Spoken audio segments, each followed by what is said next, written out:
హల్లెలూయా. చదువుకుందాం, చదవండి.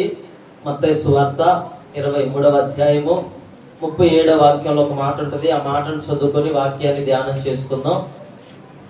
మత్తయి సువార్త 23వ అధ్యాయము 37వ వాక్యం. ప్రభువు ఈ విధంగా సెలవిస్తూ ఉన్నాడు. యెరూషలేమా యెరూషలేమా, ప్రవక్తలను చంపుచు నీ యొద్దకు పంపబడిన వారిని రాళ్లతో కొట్టుచు ఉన్నదానా, కోడి తన పిల్లలను రెక్కల కిందకి ఎలాగూ చేర్చుకును, అలాగూ నేనును నీ పిల్లలను ఎన్నో మార్లు చేర్చుకున్నాను. దేవుడు ఈ రోజున మనతో మాట్లాడుతున్న గొప్ప మాటలు ఏంటంటే, కోడి తన పిల్లలను తన రెక్కలతో ఏ విధంగా అయితే కప్పుతుందో ఆ విధంగా దేవుని పిల్లలను ప్రభువు ఈ ఎండాకాలం మొత్తం కూడా కప్పబోతూ ఉన్నాడు. హల్లెలూయా. ఎండాకాలమే కాకుండా వర్షాకాలం కూడా దేవుడు కప్పబోతూ ఉన్నాడు. చలికాలం కూడా దేవుడు కప్పబోతూ ఉన్నాడు. సంవత్సరం మొదలుకొని సంవత్సరాంతం వరకు దేవుడు కప్పబోతూ ఉన్నాడు.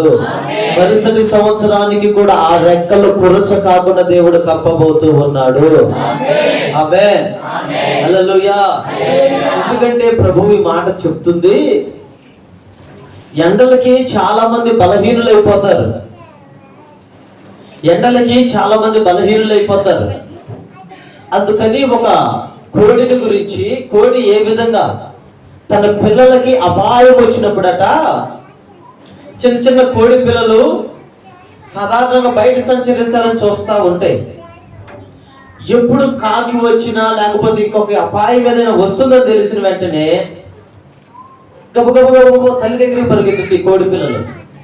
పరిగెత్తినప్పుడట ఆ తల్లి ఏం చేస్తుందో తెలుసా? వాటిని కనబడకుండా కప్పేస్తుందట. హల్లెలూయా. హల్లెలూయా. ఆ కోడట పిల్లలు కనబడకుండా రెక్కలతో కప్పేస్తుంది. దేవుడు కూడా మన విషయంలో అదే చెప్తూ ఉన్నాడు.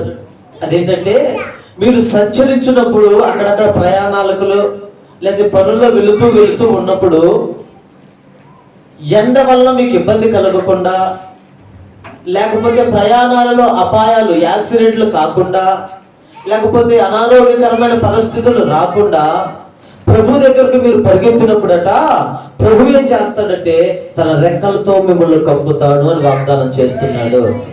హల్లెలూయా. ఎందుకయ్యా నీ రెక్కలతో కప్పుతావంటే, ఆ రెక్కలలో ప్రొటెక్షన్, భద్రత దాగి ఉంది. కోడి ఏ విధంగా తన పిల్లలను కాపాడుకోవాలని, భద్రపరుచుకోవాలని తన రెక్కలు చాపుతుందో, మన ప్రభువు కూడా మనల్ని కాచుకోవాలని, మనల్ని కాపాడాలని తన రెక్కలు చాపునై ఉన్నాడు. ఆమేన్. హల్లెలూయా. నువ్వు అనుకుంటావు ప్రయాణాల్లో వెళుతూ ఉన్నావు, నాకేం కావట్లేదని. ప్రభు ఆత్మ చెబుతున్న మాట ఏంటంటే, నువ్వు ప్రయాణాలలో వెళ్ళినప్పుడు నా రెక్కలతో నిన్ను కప్పి ఉన్నాను. అప్పుడు ప్రయాణం చేస్తుంది నువ్వు అనుకుంటావు.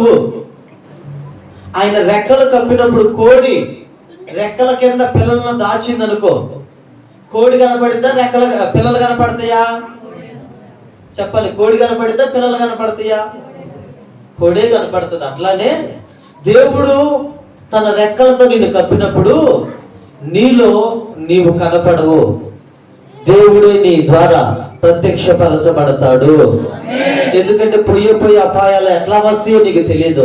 దానిలో నా ప్రభు ఏం చేస్తాడంటే, వెంటనే అపాయాన్ని తప్పించడానికి నీతో కూడా వచ్చేవాడు నీ దేవుడై ఉన్నాడు. హల్లెలూయా. హల్లెలూయా. ఈ దినము నుంచి మనం ఏం చేయాలంటే, కోడి పిల్లల వల్ల మనం ఉన్నాం కనుక ఆయన రెక్కల కిందకి పరిగెత్తాలి. లేదులే నాకేం కాదులే అని చెప్పి ఒక స్టైల్ కలిగిన కోడి పిల్ల అనుకుందంట, అందరితో పాటు నేను కూడా తిరుగుతున్నాను కదా, మా అమ్మ ఎక్కడో చాలా దూరంలో ఉంది, నేను వీళ్ళందరికన్నా ముందుగా వెళ్ళాలి, మా అమ్మ మనస్సులో నేను గొప్పదాన్నని మా అమ్మ గర్వంగా చెప్పుకున్నట్లుగా నేను ముందుకడుగులు వేయాలని అన్ని తల్లి దగ్గరలో, తల్లి సమక్షంలో అటు ఇటు తిరుగుతూ ఉంటే ఈ స్టైల్ కలిగిన కోడి పిల్ల అనుకుందంట, కొంచెం ముందుకెళ్దాం అనుకుందంట. ఇంతలోపే కాకి పొంచి ఉంది. ఎప్పుడు ఇంకా ముందుకు వస్తుందా, ఎప్పుడు దీన్ని తీసుకొని మింగేద్దామా అని చెప్పి కాకి పొంచుకొని ఉంది. ఈ కోడి పిల్లకి అర్థం కాక ముందుకెళ్తానే ఉంది. అప్పటికి తల్లి కూడా అరుస్తూ ఉంటుంది. ఏమనంటే, మీరు జాగ్రత్త, మీకు అపాయం ఏదైనా వచ్చినప్పుడు నా రెక్కల కిందకి మీరు రండి అని చెప్పి అరుస్తూ ఉంది. పక్కనున్న కోడి పిల్లలన్నీ కూడా ఆ కాకిని చూసి వెంటనే తల్లి కౌగిల్లోకి చేరిపోయి రెక్కల కిందకి చేరిపోయినాయి. ఇప్పుడు ఈ కోడి పిల్ల అక్కడి నుంచి ఇక్కడికి వచ్చినప్పుడు కాకి రానే వస్తుంది, దీన్ని ఎత్తుకొని వెళ్ళిపోతుంది. అందుకని కోడిని మనకి ఉదాహరణగా, కోడి పిల్లలను ఉదాహరణగా దేవుడు చెప్పాడు. ఏ సమయంలోనైనా, ఏ సందర్భంలోనైనా మనం ఆశ్రయించాల్సిన చోటు, మనకు భద్రత కలిగే చోటు ఒక చోటు ఉంది. ఆ చోటే నీవు ఆరాధిస్తున్న దేవుని రెక్కల నీడ. హల్లెలూయా. ఆ రెక్కల నీడలో నువ్వు సంచరించిన రోజున కాకి వచ్చినప్పుడు కోడి పిల్లలు కనపడవు, కోడి కనపడుతుంది. అందుకని నీవు కనబడకుండా నువ్వు మాయమైపోవాలి. అపాయాలు వచ్చినప్పుడు ప్రభువు దూతలు నీ దగ్గరికి వచ్చి నీకు పరిచర్య చేయుదురుగాక. ఆమేన్. హల్లెలూయా. నేను 3 మాటలు మీతో పంచుకుంటాను. ఆత్మ చెప్పు సంగతులు చెవిగలవాడు వినుగాక. అందులో మొదటి మాట చదువుకుందాం. కీర్తనల గ్రంథం 91వ అధ్యాయము 4వ వాక్యం. కీర్తనల గ్రంథం భక్తుడైన మోషే గారు ఈ మాటలు రాస్తూ ఉన్నాడు. ఆయన తన రెక్కలతో నిన్ను కప్పును, ఆయన రెక్కల క్రింద నీకు ఆశ్రయము కలుగును. చాలండి, అందరు నాకు వెళ్ళి చూద్దాం. భక్తుడైన మోషే గారు ఆ రోజున ఇశ్రాయేలు ప్రజలతో చెప్పాడు ఈ మాట. ఈ రోజున ప్రభువు మనందరితో చెబుతున్నాడు ఈ మాట. అందరు నాకు వెళ్ళి చూస్తున్నారా? అందరు నాకు వెళ్ళి చూస్తున్నారు కదా. ఆయన తన రెక్కలతో మనల్ని కప్పుతాడట. ఆయన రెక్కల క్రింద ఏముందని చెప్తే, ఆయన రెక్కల కింద ఏముందో తెలుసా? ఆశ్రయము. ఏముంది? ఆశ్రయము అనగా నివసించు స్థలమై ఉన్నది పర్యాయ పదంలో. హల్లెలూయా, హల్లెలూయా. ఇశ్రాయేలు ప్రజలారా, మీకు దేవుడు చెబుతున్న గొప్ప వాగ్దానం ఏంటంటే, దేవుని పిల్లలారా, దేవుడు నీతో మాట్లాడుతున్న ఒక హెచ్చరికతో కూడిన సందేశం ఏంటంటే, ఆయన రెక్కల క్రింద నీవు నివసించున్నట్లుగా ఆయన ఆశ్రయం ఇస్తున్నాడు. నీవే విధంగా అయితే ఇల్లు కట్టుకొని దాంట్లో ఆశ్రయంగా ఉండాలి, నివసించాలని నువ్వు కోరుకుంటున్నావో, ప్రభు ఆత్మ కూడా ఆ విధంగానే కోరుకుంటుంది. దేవుని రెక్కల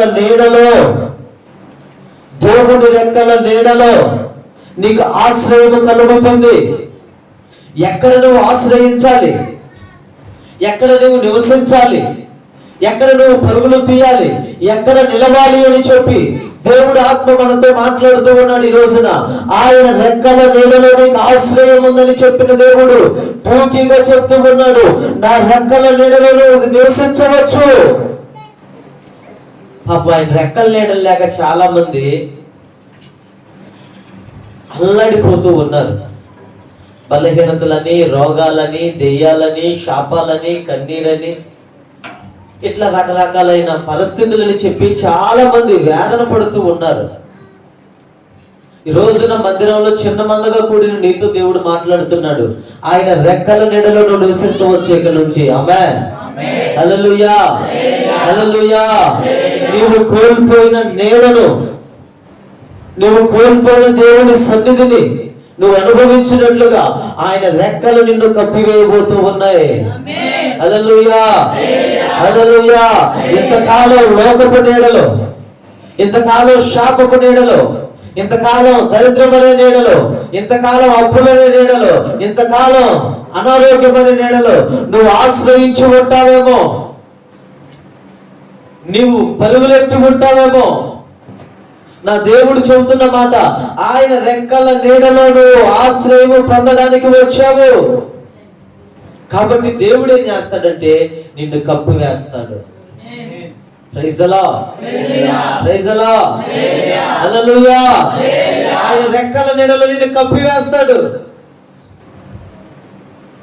అప్పుడు నువ్వేం చేస్తావో తెలుసా? ఇక నువ్వు కనపడవు, నీ పక్షంగా దేవుడే కనబడతాడు. ఎలా అనగా ఈ నిరీక్షణ మనల్ని సిగ్గుపరచుకుండును గాక. హల్లెలూయా, హల్లెలూయా, హల్లెలూయా. నువ్వు ఆరాధిస్తున్న నీ దేవుని రెక్కల నీడ ఏ పడితే ఆశ్రయించొద్దు ఎవరు కూడా. ఎందుకంటే నిన్ను ఆకర్షించే ఈ లోకము కాటు వేసే విష సర్పము, ఓ యువక అది కాలు జారిపోయే స్థలము. ఇప్పుడు నిన్ను మింగివేయక ముందే దేవుని సురక్షితమైన రెక్కల నీడలోనికి నువ్వు పరుగులెత్తుదువు గాక. ఆమేన్, హల్లెలూయా. ఏ పాము నీడ, పాము అనగా లోకం, ఏ లోకపు నీడ నిన్ను అంటకుండా నా దేవుడి రెక్కల నీడ నిన్ను కప్పును గాక. నా దేవుడి రెక్కల నీడ నిన్ను కప్పును గాక. ఆయన రెక్కలలో ఉన్న చల్లదనను అనుభవించుదువు గాక. నీ కుటుంబం అనుభవించును గాక. హల్లెలూయా. ఆశ్రయించే స్థలం, ఆయన రెక్కల నీడలో ఆశ్రయం ఉంది. రెండో మాట ఏంటంటే ఋతు గ్రంథం 2వ అధ్యాయము 12వ వాక్యం. 2వ అధ్యాయం 12వ వాక్యం. యెహోవా నీవు చేసిన దానికి ప్రతిఫలము ఇస్తాడు. ఇశ్రాయేలు దేవుడైన యెహోవా రెక్కల క్రింద నీవు సురక్షితముగా ఉండునట్లు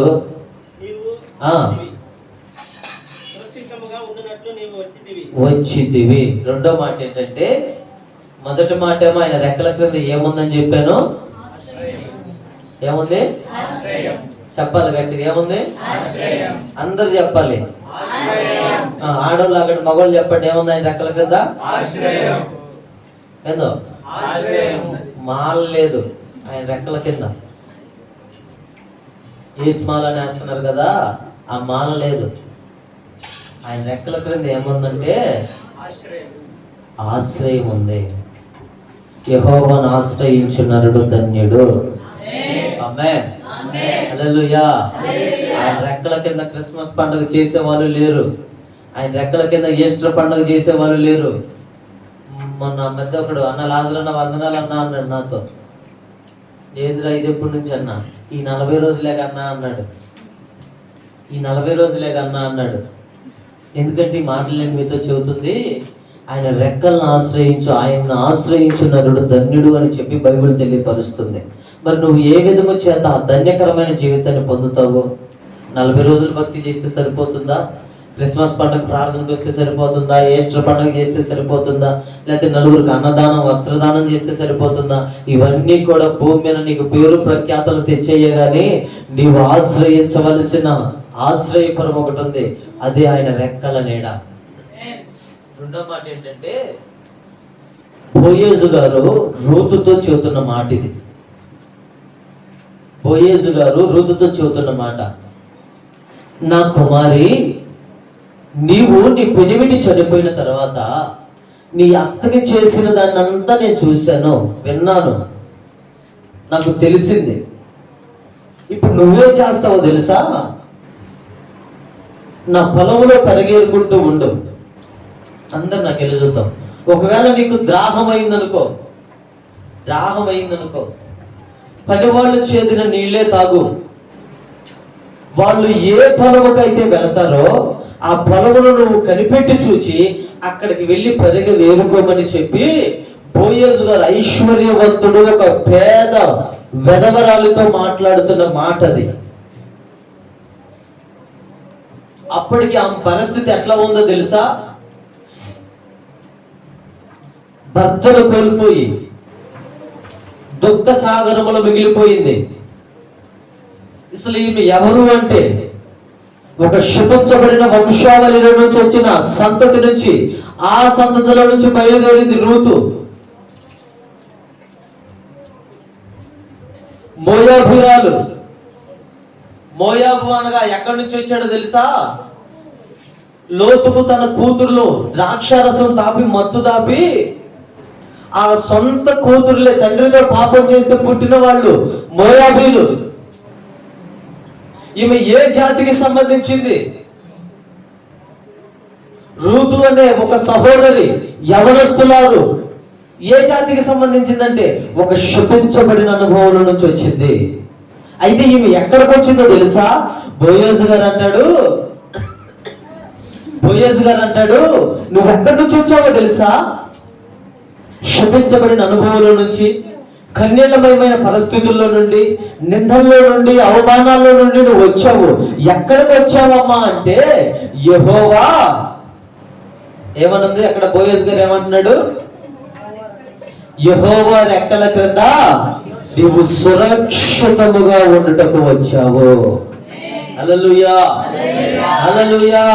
రెండో మాట నేను చెప్పాలనుకున్న మాట ఏంటంటే యెహోవా రెక్కల క్రింద నీవు సురక్షితముగా ఉండడానికి వచ్చావు. ఏ మోయాబు దేశంలో సురక్షితమైన రెక్కలు లేవా?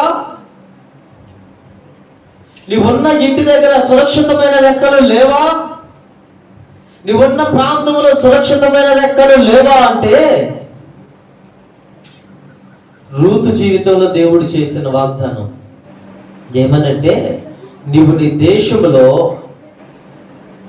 అల్పురాలుగాను హీనమైన స్థితిలో భర్తను కోల్పోయి వెధవరాలుగాను మిగిలిపోయావు. భర్తను కోల్పోయి నీవు ఆదరణ లేక పట్టబడుతూ ఉన్నావు. సురక్షితం, అంటే మంచి, రక్షితం అంటే రక్షించేవాడు, మంచిగా రక్షించేవాడు నీకు లేడు. ఎప్పటి వరకు మంచిగా రక్షించేవాడు లేడు. నీవు అనుకుంటావు నువ్వు తినే ఆహారం నిన్ను రక్షిస్తుందని, నువ్వు పీల్చే గాలి నిన్ను రక్షిస్తుందని, నువ్వు త్రాగే నీళ్లు నిన్ను రక్షిస్తాయని నువ్వు అనుకుంటావు. కానీ నా దేవుడు చెబుతూ ఉన్నాడు ఆయన రెక్కల నీడలో మంచి రక్షణ ఉంది. ఆయన రెక్కల నీడలోనికి ఎవరైతే పరుగులెత్తుతారో వారు రక్షించబడతారు. ఆమేన్, హల్లెలూయా. నువ్వు వెళ్ళే ప్రయాణంలో మంచి ప్రయాణం కాదు, నువ్వు చేస్తున్న పని మంచి పని కాదు, నువ్వు తింటున్న ఆహారం మంచిది కాదు, పీలుస్తున్న గాలి, తాగుతున్న నీళ్లు మంచిది కాదు. మంచి సంరక్షణ నీకు కావాలి, మంచి సంరక్షణ నీకు కావాలి. అన్నం ఎక్కువ తింటే ఏమొస్తుంది? షుగర్, బీపీ, ఇంకా ఎక్కువగా తింటే క్యాన్సర్ కూడా వస్తుందంట. నిజమండి. అట్లనే బయట ఫుడ్లు తింటే ఏమొస్తుంది? రకరకాలైన వ్యాధులు వస్తాయి. ఏ నీళ్లు పడితే ఆ నీళ్లు తాగితే ఏమొస్తుంది? నీళ్లు బాగా వెంటనే జలుబు వస్తుందా రాదా? మనం అనుకుంటాం తినే ఆహారం బాగుంది, తాగే నీళ్లు బాగుండి, మనం బ్రతకొచ్చు, సురక్షితంగా ఉండొచ్చు అనుకుంటాం. కరోనా టైంలో గాలి పీల్చడానికి కూడా భయపడిపోయారు జనం. గాలి కూడా ఒక్కొక్కసారి కలుషితం అవ్వచ్చు, కానీ నువ్వు ఆశ్రయిస్తున్న దేవుని రెక్కల నీడ ఏ రోజు కూడా కలుషితము కాదు. హల్లెలూయా, హల్లెలూయా. అందుకని బోయజ్ అంటారు, ఐశ్వర్యవంతుడైన బోయజ్ గారు అంటాడు, ఇదిగో నా కుమారి దేన స్థితిలో ఉన్నావు, నీవు నీ అత్తకి నువ్వు చేసిన దాన్ని నేను విన్నానమ్మా, నీ అత్తకి నువ్వు చేసిన దాన్ని నేను విన్నాను. ఏం చేసావు? మీ అత్త చక్కని సలహా చెప్పింది నీకు. ఏమనంటే అమ్మా, నేను ఆశీర్వదించబడిన ప్రాంతాన్ని విడిచిపెట్టి శపించబడిన ప్రాంతానికి వచ్చాను. నేను వచ్చేటప్పుడు నాకు సమృద్ధి ఉంది, అయినా భయపడిపోయి ఇక్కడికి వచ్చాను. నేను వచ్చిన తర్వాత నా భర్తను కోల్పోయాను, నా ఇద్దరు పిల్లలను కోల్పోయాను, వెధవరాలుగా దీనురాలుగా మిగిలిపోయాను. నాలాగా మీరు ఉండకూడదమ్మా అని చెప్పి వాళ్ళ కోడలిద్దరికి చెప్పి మీరు మీ తల్లిదండ్రుల ఇంటికి వెళ్ళండి, అక్కడికి వెళ్ళి మళ్ళీ పెళ్లి చేసుకోండి అది ఇదని చెప్పినప్పుడట పెద్ద కోడలైన ఓర్ఫా ఏమో అత్తని హత్తుకొని ముద్దు పెట్టుకొని ఎలుగెత్తి ఏడ్చి వెళ్ళిపోయిందట. చిన్న కోడలైన రూతు మాత్రం ఏం చేసిందో తెలుసా? అత్త నువ్వు ఎక్కడ ఉంటే అక్కడ నేను ఉంటాను, నీ దేవుడే నా దేవుడు. నీ దేవుని రెక్కల క్రిందకు నువ్వు మళ్ళీ వెళ్తున్నావు కదా. ఈ మాట గమనించాలి.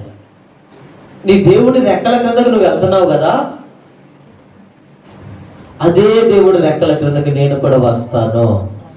హల్లెలూయా, హల్లెలూయా. ఎందుకో తెలుసా? నిన్ను కాపాడువాడు కొనుకడు నిద్రపోడు. ఇశ్రాయేలును కాపాడువాడు కొనుకడు నిద్రపోడు.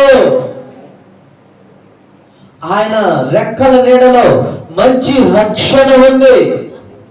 సురక్షితంగా అని చెప్పి, సు అంటే మంచి, రక్షితముగా అంటే రక్షించువాడు. హల్లెలూయా, హల్లెలూయా, హల్లెలూయా. ఒకసారి నువ్వు గమనించు, ఆలోచించు. నువ్వు ఇన్ని ప్రయాణాలు చేస్తున్నావు, ఎన్నెన్నో ప్రయాణాలు చేస్తున్నారు, అవునా కదా? లేచిన కాడ నుంచి ఇంట్లో కూర్చుంటే మనకు జరగదు. మనం లేచిన కాడ నుంచి బళ్ళు మీద, బస్సుల్లో, ఆటోల్లో ఎన్నో ప్రయాణాలు చేస్తున్నాం.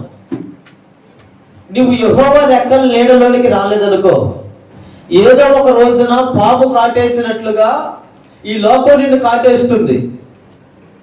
అదే నా దేవుడి రెక్కల నీడలోనికి నువ్వు వచ్చావనుకో, ఆయన రెక్కల నీడలో సురక్షితముగా రక్షించబడతావు. హల్లెలూయా, హల్లెలూయా. సందర్భంలో ఒక చోట ప్రార్థన కూడుకుంటే వెళ్తున్నాం. మేము వెళ్తా ఉంటే మా పక్కనే పత్తిపాడు దగ్గర గొట్టిపాడు వెళ్తా ఉంటే మా పక్కన ఇంకో బండి ఉంది, మన పిల్లల బండి. ఆ పక్కనే బస్సు వచ్చింది. బస్సు వస్తే మా బండికి ఆ బ్రేకులు పడతలా. అప్పుడు చిన్న ఎక్సెల్ ఉండే, దానికి బ్రేకులు పడతలా. నేను, నాతో ఉన్న పిల్లలు ముగ్గురు ఆ బండి మీద ఉన్నా, ఇంకో ముగ్గురు ఇంకో బండి మీద ఉంటారు. సడన్ గా బస్సు వచ్చేసరికి వీళ్ళు సడన్ గా ఆపేశారు మా ముందు బండి. మా బండి ఎక్సెల్ అలా గుద్ది మొత్తం కలిసి బస్సు కింద పడాల్సింది. నేను హ్యాండిల్ పట్టుకునే ఉన్నాను. ఏదో తెల్లటి వెలుగొచ్చి ఆ బండిని కొద్దనీయకుండా ఆ బండి పక్కకు దింపి మళ్ళీ తిరిగి మాకు స్వరసంచులోకి, అంటే ఒక్క క్షణం పాటులో, కనురెప్ప పాటులో మళ్ళీ తీసుకొచ్చి రోడ్డు మీద నుంచోబెట్టింది. అప్పుడు అనిపించింది నాకు, ఆయన రెక్కల నీడలో సురక్షితముగా మనము ప్రయాణం చేస్తున్నాము. హల్లెలూయా, హల్లెలూయా. ఎన్ని అపాయాలు, ఎన్ని అపాయాలు, ఎన్ని అపాయాలు. లేచింది మొదలుకొని రాత్రి పడుకునే వరకు, పడుకున్న తర్వాత మళ్ళీ తెల్లారి లేచే వరకు నమ్మకం లేని జీవితాల్లో కొనసాగుతున్న మనతో మన ప్రభు మాట్లాడుతున్న మాట ఏంటో తెలుసా? నీవు ఎన్ని పనులు చేసినా, ఎన్ని ప్రయాణాలు చేసినా యెహోవా రెక్కల నీడలో సురక్షితముగా ఉంటావు. ప్రైజ్ ది లార్డ్, హల్లెలూయా. పగలు ఎండ దెబ్బ నీకు తగలదు, రాత్రి వెన్నెల దెబ్బ నీకు తగలదు. ఎందుకంటే నువ్వు కప్పబడి ఉన్నవాడవు, కప్పబడి ఉన్నదానవు. హల్లెలూయా. ఇక నుంచి మీరు సంతోషంగా ప్రయాణాలు చేయొచ్చు. ఈ ఒక్క వాగ్దానాన్ని గుర్తు పెట్టుకోనండి. బోయజు రూతు గారితో చెప్పిన వాగ్దానం, ఈ రోజున ప్రభు ఆత్మ నీతో చెబుతున్న వాగ్దానం, నాతో చెబుతున్న వాగ్దానం అదేంటో తెలుసా? మనందరం యెహోవా రెక్కల నీడలో సురక్షితంగా ఉండడానికి వచ్చిన వారము. ప్రైజ్ ది లార్డ్, హల్లెలూయా. నీకు రాదు, నీ గుడారము సమీపించదు, నీ గుడారము సమీపించదు. నిన్ను కాపాడువాడు కునుకడు, నిన్ను కాపాడువాడు నిద్రపోడు. యెహోవా నీకు నిత్యమైన వెలుగులు ఉన్నాడు. ఆయన రెక్కల నీడలో నీకు సురక్షితంగా నివసిస్తాడు. ఆమేన్, హల్లెలూయా. ఈ మాటలన్నీ గుర్తు పెట్టుకోనండి. ప్రభు ఆత్మ ఏది ఒత్తగానే చెప్పడు. చెప్పిన ఆయన మాట ఇచ్చి నెరవేర్చకుండా ఉండడు. ఆమేన్, హల్లెలూయా. నీ పిల్లలకు బాగపోయినా, నీకు బాగపోయినా, లేకపోతే ఎవరికైనా బాగపోయినా నువ్వు ఒకటే అనుకో, నీవు యెహోవా రెక్కల నీడలోనికి వచ్చావు. ఎందుకో తెలుసా?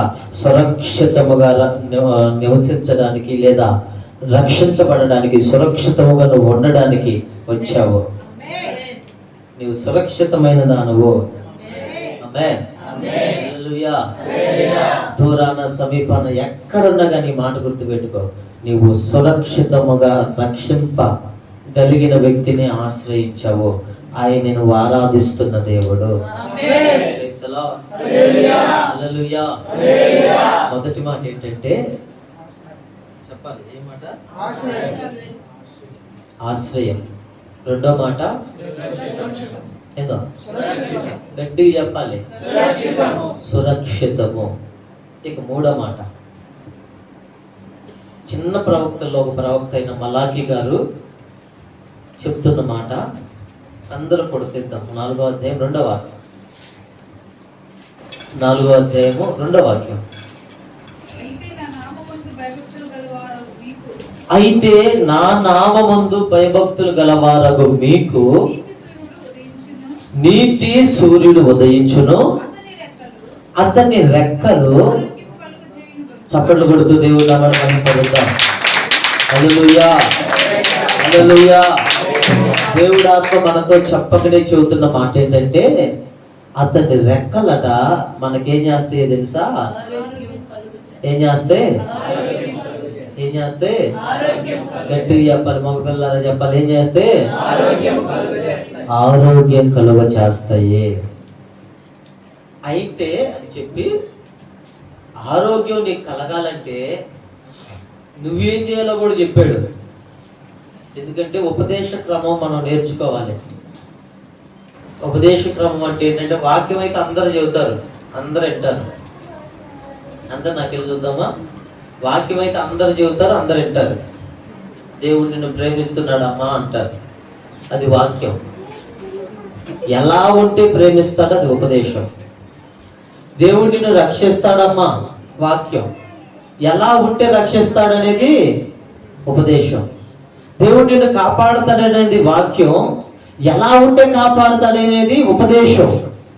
వాక్యం అయితే అందరూ వింటారు, చక్కగా చప్పట్లు కొడతారు. అబ్బా దేవుడు నన్ను కాపాడుతాడంట, దేవుడు నన్ను మెచ్చుకుంటాడంట, దేవుడు నాకు మహిమ కిరీటం పెడతాడంట, అదంటే ఇదంటే అని చెప్పుకుంటారు. కానీ ఉపదేశంలో నిలబడాల్సి వస్తే చాలా మంది పడిపోతున్నారు, నిలబడలేకపోతున్నారు ఉపదేశం మీద.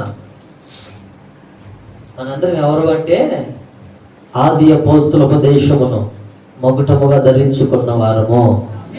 హల్లెలూయా, హల్లెలూయా. అందుకని ఆయన రెక్కల నీడలో నీకు ఆరోగ్యం ఉంది. అయితే నువ్వేం చేయాలో తెలుసా? ఆయన నామమందు. చూసారా, ఉపదేశం వెంటనే పెట్టాడు అక్కడ దేవుడు. వాక్యం కన్నా ముందు ఉపదేశమే పెట్టాడు. నువ్వు ఎలా ఉండాలో తెలుసా? ఆరోగ్యంగా ఉండాలంటే దేవుడి నామమందు. వీళ్ళు చెబుతున్నారు, వీళ్ళు ఎవట్లా. దేవుడి నామమందు, దేవుడి నామమందు